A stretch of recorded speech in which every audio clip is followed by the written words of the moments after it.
It's Sirius XM, the heat. I'm Mina, say what? You're in Mina's house. I am hot. You know, ever since I had the baby. Yeah. I be having hot flashes. But Kaliii is joining me. She brought that Kaliii weather to us, okay? Yes, I did. You got to say it like that, Kaliii. Yeah, Kaliii. But your artist name is with one eye, right? Not three? No, it's three eyes. That's what I thought. It's three eyes. But they don't be getting it right. They don't be getting it right. But that's why I tell people you got to say it like that because 3 eyes. Right. What's the 3 eyes about? It's just you guys how you say the name, and it's like a sexy vibe, like right. Yeah, Kaliii. Well, welcome, Kaliii. Hey, how are you? I'm great, and congratulations. Thank you. No problem. When I last saw you, I was very pregnant in LA. It was like 105 degrees up there. I was melting. Mm-hmm. So we all melting. We had we were at the Empire Brunch. Sirius XM sponsored it.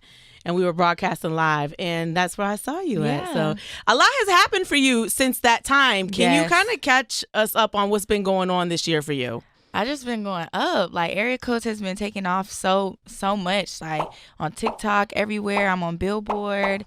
Like, I've just been working. Is this everything you wanted it to be, or? Most definitely. Okay. Like, and we're still working towards it. Like, right. I'm really excited. Like, it just shows me like all the work I've been putting in is paying off. That's what I will say about you. I met you a very long time ago. I don't know if you remember, but you have been working for a minute. Yeah. So it's funny how a lot of people think you're new because, you know, you got the XXL freshman thing last year. But no, you've been working. Can you talk about your grind and how long you've been doing this? I've been doing this since like 2018. I did Rhythm of Flow. I'm sure you know that story where they told me to go home. They said you can go ahead and pack your stuff. Yeah, and I just been in the studio. Like, I had do a beat, came out, it went super viral, and then so yeah. And now you're here with Area Code. I'm here. I feel like I got the recipe for the songs. You definitely have a brand at this point, a very distinctive brand. Yeah. And I actually like the song because, you know, men have their hoes, but women be having rosters. Yeah. And this is not new. Exactly. You know, especially you're 22? Yeah. You're very young. You're in that age of like, okay, people texting, sliding the DMs. Dating and just. Right. Yeah. You mingling and, you know, doing that. Yeah. So did the song get inspired by that? Did you work with anyone on writing it? Yeah, no, I wrote it and I collabed with another girl.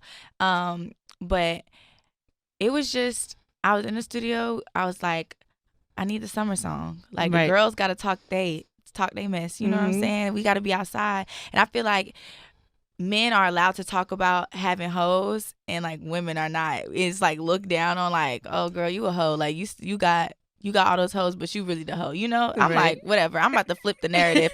We got hoes in different area codes. Right. Yeah. What are your favorite area codes to have hoes in? Me, I love to be in Miami. That's where the tricks be. Really? Yes. And well, you have to have money to live in Miami. Exactly. That's why. And they always may want to take you on boats and shopping sprees with your friends. I'm like, ooh, I like it out here.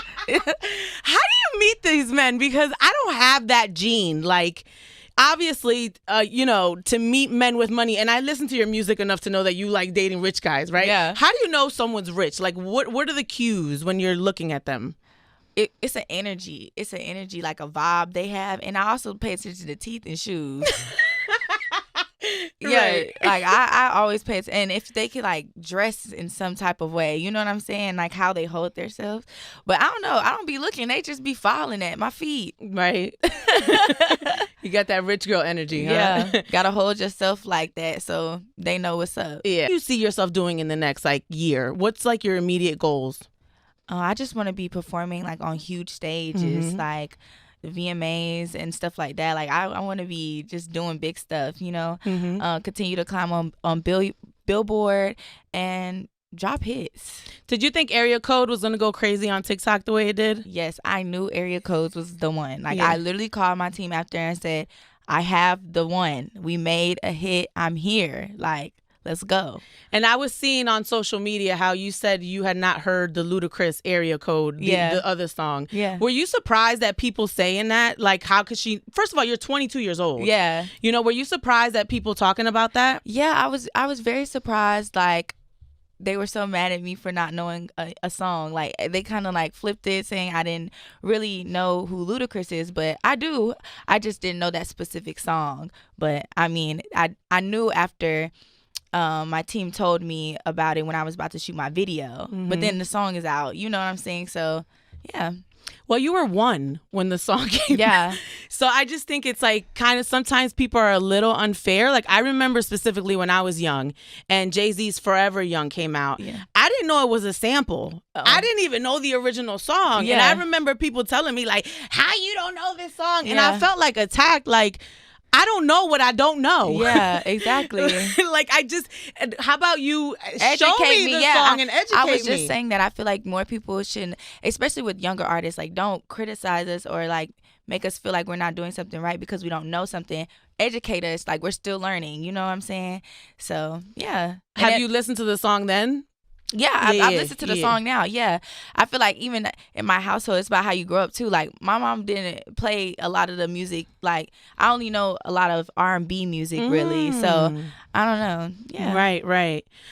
So have you talked to Ludacris? Because that would be fire. No, I haven't spoke with him yet. Okay, that would be fire if like you flipped it and was like, okay, watch what I do now, all of y'all little peanut factory people. Always got something to say. I said that on air. I said it's unfair to have you have that standard when you're so young. But I think that's what happens. I think that people forget about how young some of our artists are and they hold them to these standards. You're 22 years old. I'm not even gonna tell you what I was doing when I was 22 years old. Right. So you actually dropped Toxic Chocolate. Tell me about that project and how you came about with that title. Well, Toxic Chocolate was really fun to make. It was just people was calling me toxic, and I was just like, I'm gonna take it, I'm gonna run with it. Like, you know, I was like, I'm not really toxic, but then when you keep hearing it from people, it's like, who told you you're toxic? My friends. They was like, you know, I'm like, I was never really wrong in this situation. They like, girl, yes. But really, it's not really toxic. It's just basically like, if you gonna play games with me, I'm gonna play games with you. You know, like it's. Yeah, so I just took it and flipped it like I'm taking my power back. I don't care. I love it. Yeah. Well, one of my favorite songs on the album is the Young Blue song You on You. Yeah. And that's exactly what you're talking about. Yeah. Like you do this to me, I'm going to do it right back to you. Exactly. So I don't know if that's karma or toxic. Both of them. Right. I'm Miss Karma, babe. Yeah. Tell me how that song came about, because Blue is so damn talented, and I'm interested in how the song came to be what it is. Yeah, no, me and Blue are really cool. Like we were friends before the song came out and everything, and he was like, I love this, like I'll get on it, and Pulling You on You is like puts my tape together. You know what I'm saying? It's a powerful record on my tape. It makes me feel like, okay, I'm getting my power back. And it's a different side of you, which I really like. It's a more vulnerable. Yeah. Right. Like I think it's a more vulnerable side of you. Yeah. Because you come across very empowered, very strong, very I know what I like. This is like, yo, you're playing games with me and it hurts me, but I got you, boo. Yeah, I'm going to show you what it is. You're gonna feel it. What is the criteria to be on your roster? You got to spin that bag. Okay. So money, ping, is one. Yeah. Next. Good energy. Yeah, and just don't stress me. That's hard, girl. Yeah, don't all stress me. I'm working. Like, don't stress me. Yeah. Like, where you at? Check in. Text me at night. So you want it to be carefree. Lobster. Right. Have you ever been a sugar baby? No. Not really, no. Because some people deal with older men and they spend the bag. And I mean, I like older men, period. Like, I would date older men, but not like super like older. You know, like I started 28 and I'll probably stop at 35. Right. Is that old for me? Yeah. Listen, these days, what's the boy? Al Pacino is what, 83? His girlfriend's 29. That's ridiculous. In my opinion. That's ridiculous to me. But like, you want to talk about his own, like that's her love. Is it? We don't know. All right. We do not know that girl business. So another thing I wanted to talk to you about is who you're actually dating, right? So you're single now? Yes, I'm single. Yeah. So I saw that you say you date guys that make money. Like that's your number one thing. Would you date a guy that makes less money than you? He's not broke. Because I feel like when people talk to you, they're like, well, would you date a broke guy? Like, no, would you date a guy that makes less money than you? I mean, I'm not, like, I'm not in his pockets for real. I mean, I'm in them pockets, but I'm not like paying attention that much, I feel like. So yeah. As long as it's not like a known thing, like, you know, like, oh, I don't make as much money as you and stuff like that. That will turn me off. I knew that's what you were going to say. And I didn't like some of the interviews I was watching where it was making it seem like, oh, you were like, I'm not dating no broke guy. No, you'll date a guy that makes less money than you. Yeah. It's not like, you know. Yeah, I'm just established and I just want. Right. You know, I'm just at that point where I want somebody else that I'm with to be established too. Yeah. Yeah. Monogamy, is that important to you? Yeah. Okay. So he can't be dipping off with other women and Absolutely stuff. not. Are you open to dating outside of your culture? Yeah. Are you open to dating a guy that isn't physically attractive, but he has all the attributes that you want on the inside? Yes, we love medium ugly. He's not ugly. He's just, you know. Like, yeah. I don't really. It's more about personality and how you make me feel, like energy, you know. Yeah. So yeah, I wanted to really distinguish that with you because some of the conversations I was seeing online, I just felt like they weren't fair, you know, and because of, you know, what you say in your lyrics sometimes. So I'm like, no, she's a young girl. She's entitled to have her standards. Yeah, and these are her standards. Yeah, exactly. But it doesn't really bother me because my standards are my standards. Like, you're not dating with me and you're not me, so it's okay. Like, everybody has an opinion anyway. Like, people are gonna say whatever they want to say anyway. So you were on tour with Lotto. Yeah. Talk about that experience. It was my first tour.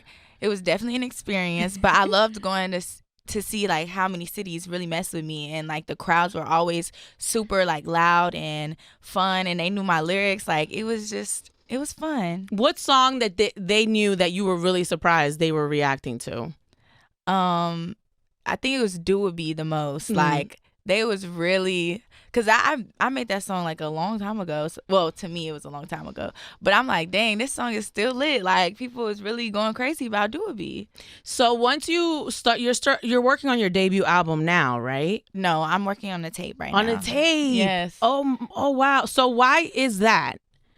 We're just gonna go off of Toxic Chocolate and like transition into something else. It's called Toxic Girls Need Love Too. Oh, yeah, I love that. Yeah, yo, shout out to your team. Yeah, because sometimes with a new artist, and I know you've been doing this for a long time, but some people still think you're a new artist. They push towards like the debut album. Yeah, and you might not even have it all the way there. We're building. Right. Yeah. So the next Toxic Girls Need Love Too. Yeah. And is that done? We haven't finished yet, but almost there. We working on it. Okay. And then when you do start working on your debut album, do you have something that you've dreamed of your whole life that you would like, a feature or song? I really want Brent Faiyaz on my album. Like, it has to happen. Yes, he's so talented. Yes. And he's unique. Yes. Because as an independent artist, did you see he just signed that deal? I haven't. And so he's an indie, right? Mm-hmm. And all the labels have trying to sign him. And he actually signed like a partnership deal with one of the companies and created an agency. So he's still like an independent artist. Yeah. But making boss moves and signing, these deals. Yeah. So I'm so on board. I love that. You guys would kill it together. Yeah. Tour, that on the way at all? It's a conversation. Yeah, it's definitely in there. I would go on tour again. I love, all the support I'm getting now is like so much bigger. It's so much now. So I would love to see like the cities turn up for me now. Yeah. And then the more notoriety you get, the more of the other stuff that comes. Yeah. So good luck, Kaliii. You're going to kill it. I can't wait to your next project. Please come back. Yes. We're going to keep playing Area Code. Anything you want to tell your fans right now? Just keep streaming Area Codes. We going up. We got to get that #1 spot. Yes. Let's put that out in the air and manifest it here in Mina's house on the Heat Sirius XM. Thanks, boo. Thank you.